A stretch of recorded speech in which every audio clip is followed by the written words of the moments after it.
The phone that stopped ringing. For the owner who wants relief without leaving harm behind.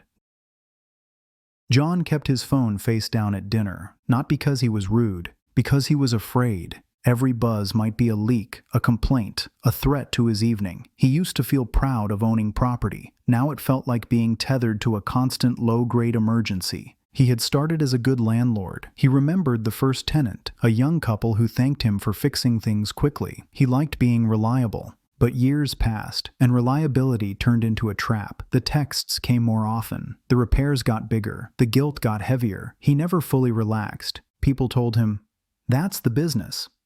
John stared at his plate and thought, if this is the business, I don't want it. He didn't want to dump the problem on someone else in a way that hurt tenants. He didn't want showings that disrupted lives. He didn't want to become the villain simply because he needed out. He wanted a quiet exit, private, predictable, dignified. He found a home solutions company through a friend who said, they do consent-based transitions. They don't create chaos. On the call, they didn't hype speed. They asked about the humans.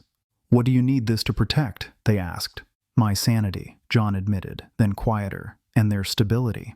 They laid out a plan that felt like someone handing John a railing, how communication would work, what tenants would be told and when, what would not happen, how closing would be handled by lawyers, and how the offer would be presented in writing with clear assumptions, so there would be no games later.